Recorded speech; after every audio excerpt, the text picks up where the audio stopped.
people like me. You need people like me so you can point your fingers and say, that's the bad guy. That's the bad guy. That's the bad guy. That's the bad guy. That's the bad guy.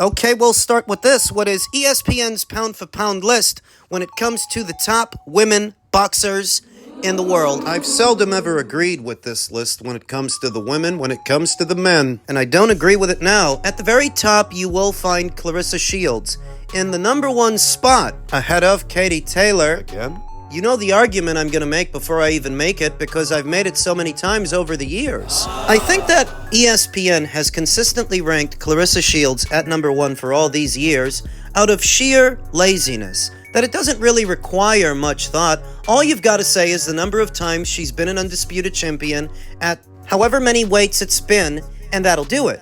It doesn't require much thought. Because they don't want to give this list as much thought as they give the men's. That's what I think. It's a lazy, cookie-cutter argument, greatly lacking any thought, any effort, insight. Stated plainly, you're ranking Clarissa Shields ahead of Katie Taylor for no other reason than she picked up more vacant titles than Katie Taylor, because she doesn't have a better resume than Katie, and she hasn't been more active than Katie over the years. Is that what it takes to be number one? Is that what pound for pound is intended to be about?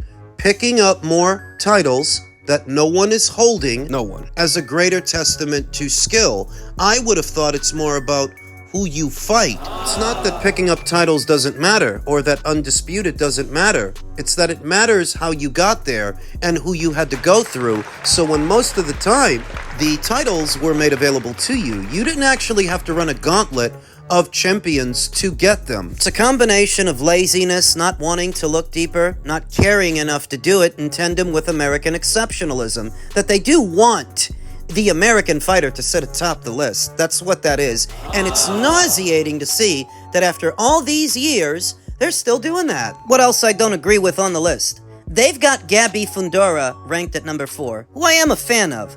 But they've got Gabby ranked ahead of Alicia Baumgartner, ahead of Michaela Mayer. Gabby is not a more accomplished fighter than Michaela Mayer. She doesn't have a deeper resume than Michaela Mayer. She hasn't been a champion at more weights than Michaela. Gabby's undisputed. But so was Alicia Baumgartner up until recently, and for a much longer duration of time. So how do you justify Gabby being ranked ahead of her, ranked ahead of them? I don't think you can. Not based on logic, not based on boxing. Got Shernika Johnson all the way down there at number 9, when she's been a champion at more weights than Gabby Fundora, and she holds all the alphabet titles at her weight, just like Gabby Fundora. I don't get it. The way I see it, both Michaela Mayer and Alicia Baumgartner should be ranked ahead of Gabby Fundora and Shernika Johnson. They've got Skye Nicholson on the list, who I don't think has done nearly enough to be ranked among these fighters. She was a champion at one weight, but so were a lot of girls. Why is Skye Nicholson there and not Yokasta Valle, who's been a champion at 3 weights and is still a reigning champion now? Evelyn Bermudez, a 2-time unified champion who's a unified champion now. Why is she not there? I don't think the people at ESPN even know who that is. Goes back to my argument about Clarissa Shields. Skye Nicholson is a little bit more well-known in this part of the world than, say, Evelyn Bermudez or Yokasta Valle. That's likely why she's achieved a rank on this list. Ignorance. And rating these fighters as such, don't know enough about it and don't care to do their homework, because if they did, they'd know that Skye shouldn't be there. Neither should Caroline Dubois. Before either of them, Yokasta Valle should be there, Evelyn Bermudez should be there, Ellie Scotney should be there. Catford. You're telling me you put together a list of the top women boxers in the sport today and you kept Ellie Scotney out, who's beat a champion for every single belt she holds now? She beat Shernika Johnson for the IBF some fights ago, the same Shernika Johnson that you rate At number 9. You rate Shernika, but not the woman who beat her. She beat Shernika Johnson for the IBF, Sigolene Lafarve for the WBO, and more recently, Jamie Mercado for the WBC. Jamie, up until that point, was the longest reigning champion in the super bantamweight division, having been champion for something like 5 going on 6 years. Ali Scottney ended that reign, but you don't acknowledge it. Because you don't care enough to do the research. That's what it is. All the intel is just as searchable as what you see with the men. But what we see for the women is they give it a once-over and don't give it a second thought. This list is shit. It's dog shit, and this half-assed effort to cover the sport. Get paid to cover the sport, to write about it, and this was the best you can do. Wow. In men's lightweight news, there's a lot of different ways to do it. Teofimo Lopez has plans to break Shakur Stevenson's defense. Easier said than done. Leading into the January 31st showdown between Teofimo and Shakur for Lopez's 140-pound title, both fighters sat down with Chris Mannix on behalf of DAZN to discuss their impending battle, what this fight means to them, and how they plan to approach the fight. Check out some excerpts of what both had to say. Shakur on the conception of this fight with Teofimo. Honestly, I've been thinking about fighting him since the amateurs. I always admired the type of boxer he was with the skill set to shine. He had real moments in the amateurs and the pros where he shined bright, and I wanted to see myself against that, so I've had that on my brain. Teofimo on why this was the best fight for him to make right now. The best fighting the best, and I think that after a tremendous performance by Crawford against Canelo, you see the type of fight and magnitude it brings, you want to emulate it. Teofimo on believing 140 might be too much for Shakur. Shakur was honestly the most flawless from 123 all the way down to 114. Since then, he's had his share of wins. I think 135 was his top tier. 140... I think we just gotta wait and see. And for him to even come up to do that, I think he deserves his flowers. Shakur, on why he's been waiting for this moment. A lot of people didn't give us the opportunity to show how great we is. A lot of fighters, I want to say either they ducked or found a business way not to get in front of. Me. And I feel like with him, he kind of gave me the opportunity of a lifetime now. Now it's like, okay, you built your career up all this time, and then the moment comes and you're like, damn, it's here. It's kind of like turns you up. Like, let's go get it now. Teofimo on, if he's as motivated as Shakur for this fight, I'm determined. There's a difference. I'm determined. Not motivation.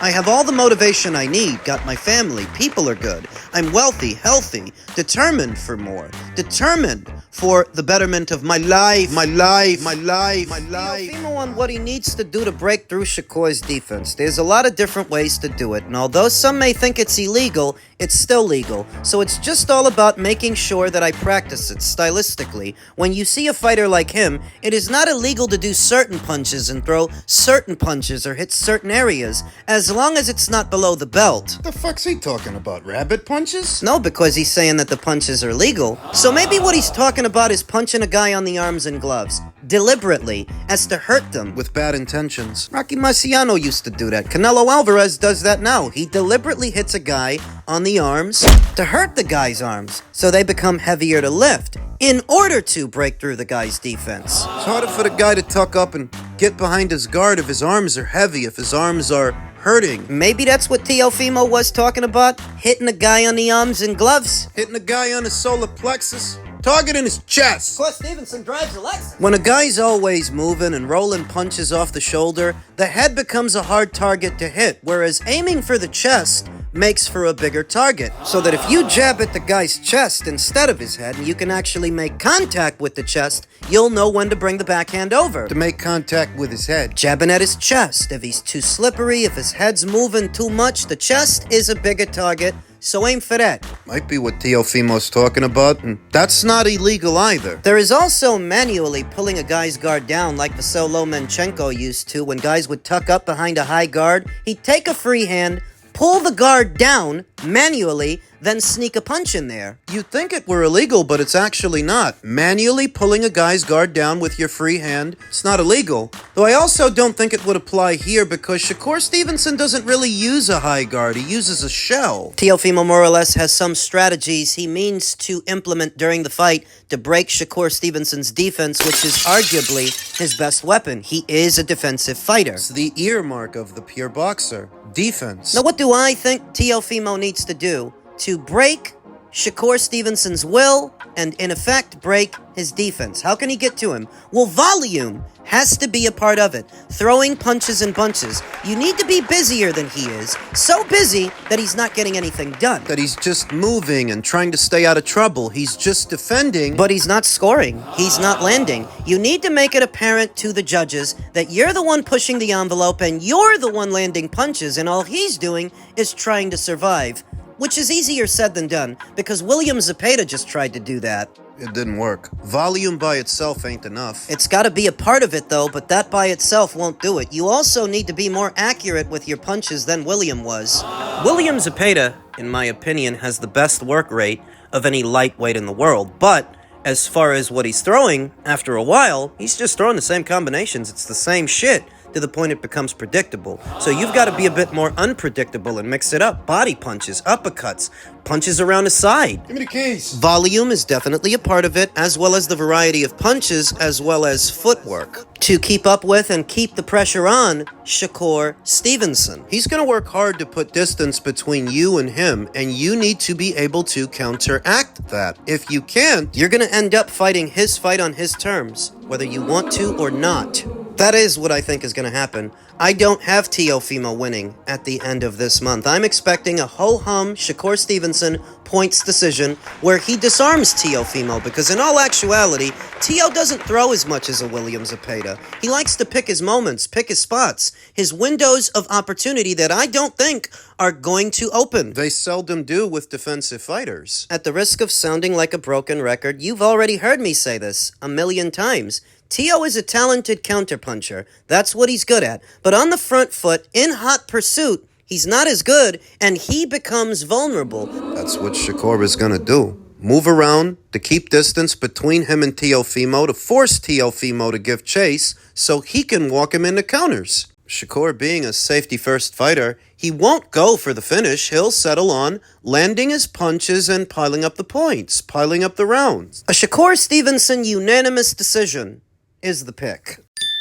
Now over to a story that has gained a lot of traction seemingly in just the last 48 hours. Deontay Wilder versus Derek Chisora is rumored to be going down in the United Kingdom this April. Talks are reportedly at an advanced stage, with a press conference expected next week to officially announce the fight. Wilder brings the knockout power, Chisora brings the chaos. If confirmed, this would be one of the biggest heavyweight fights on UK soil this year. What happened to the Usyk fight? The little bit we know about what's supposed to be their fight is, both teams have had a dialogue with each other, but there's no involvement from either Riyadh Season or Ring Magazine. That was confirmed by Aegis Climas, who represents Alexander Usyk. Up until a few days ago, it was thought that I Visit Boxing, an upstart promotional company based out of the West Coast, was going to be the one doing it, until both teams confirmed. They haven't spoken to anyone from I Visit Boxing, and they don't know who Ed Pereira is, so that rules them out. It would take a lot of money to get both men in the ring with each other. By now, Usyk would have grown accustomed to big purses, and Wilder would want one for fighting somebody like Usyk. Of course. So maybe in the in-between time, while they work out the finances of what is supposed to be that fight, Wilder will keep busy with this one, the one with Derek Chisora, that I'm not sure, and I don't know, but I think is being promoted by Queensberry Promotions. If you're talking about Derek Chisora, and you're talking about a fight in the UK with Wilder, I think Queensberry's doing that. We'll see. And I dare say that I like Wilder versus Chisora a bit more than I like Wilder versus Usyk. Why? Because it's a more even fight. Derek Chisora has been through the ringer time and time again over the years, and so is Deontay Wilder. They're in a very similar place in terms of their physical condition and ages, the stage of their career. It's a more even fight than an Usyk fight. Wilder and Chisora have a bit more backstory than Wilder and Usyk. Believe it or not, a long time ago, Derek was pursuing that fight with Deontay. This was actually a long time ago, before Deontay won the WBC title. Derek was pursuing him. He actually wrote him a letter. I think there was a press conference, too. Though needless to say that the fight between them did not happen. I've always been of the opinion that if Deontay Wilder would have ran into the Derek Chisora that fought Tyson Fury 2 times way back then, he don't make it to the WBC title. I think Derek would have got him. I think Derek's style has always been all wrong for Deontay. Really? Well, think about it. What was it that Tyson Fury did in the second fight with Wilder, in the third fight with Wilder, that won him those fights?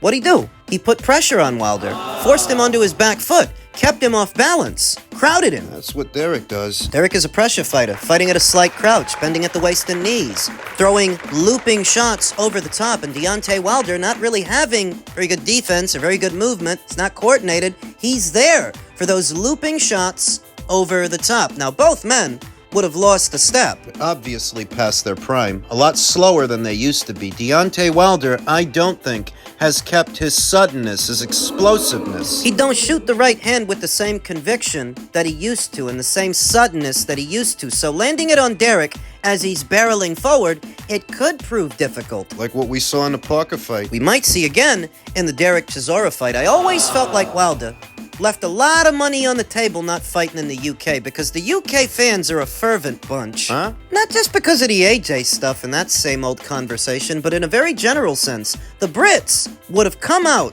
to see Wilder fight Dillian White, to see Wilder fight Derek Chisora. They're the type to where if you acknowledge them, they'll acknowledge you, like what we've seen with Alexander Usyk, who has endeared himself to them, boxing in front of them for so many years against so many of their fighters that Wilder actually had that same opportunity. Before Usyk. Token American exceptionalism compelled Wilder, like so many other fighters, to think that he doesn't need an international audience. He was so wrong. Waiting so long to do this, he could have been making big money a long time ago. Better late than never, that's what they say. If this is intended to be a precursor to a Usyk fight later on in the year, the issue is, you fight Derek, you may not make it to Usyk. Derek ain't that fighter that just shows up for a check. Derek comes to fight. Every time. The opening bell sounds, he's gonna be all over you like a cheap suit, and Wilder, having never had good footwork or movement, not being coordinated. Even if Derek Chisora has lost a step and he's slower than he used to be, so is Wilder, to where shaking and baking Derek could prove difficult. The other aspect of this story that nobody seems to talk about in connection with Wilder, he's disconnected from the PBC. How long has it been since he fought under that banner? Years. I think the last time was the Hellenius fight. But you don't see a lot of journos and you don't see a lot of content creators make any light of that. That once he got away, he stayed away. They don't wonder why? What used to be their prized stallion, one of the PBC's flagship fighters, they don't wonder what happened and why he never went back? Well, for the people that put him and put them on a pedestal, it's just easier not to ask, not make any light of it. So he's supposed to be going to the UK. I think it'll be Queensbury promoting this show. My initial reaction? I like the fight. I actually like it. I think it's an even fight between two guys in a similar place in their career who maybe should have fought a long time ago, but it's not too late for them to fight now. I'll take it.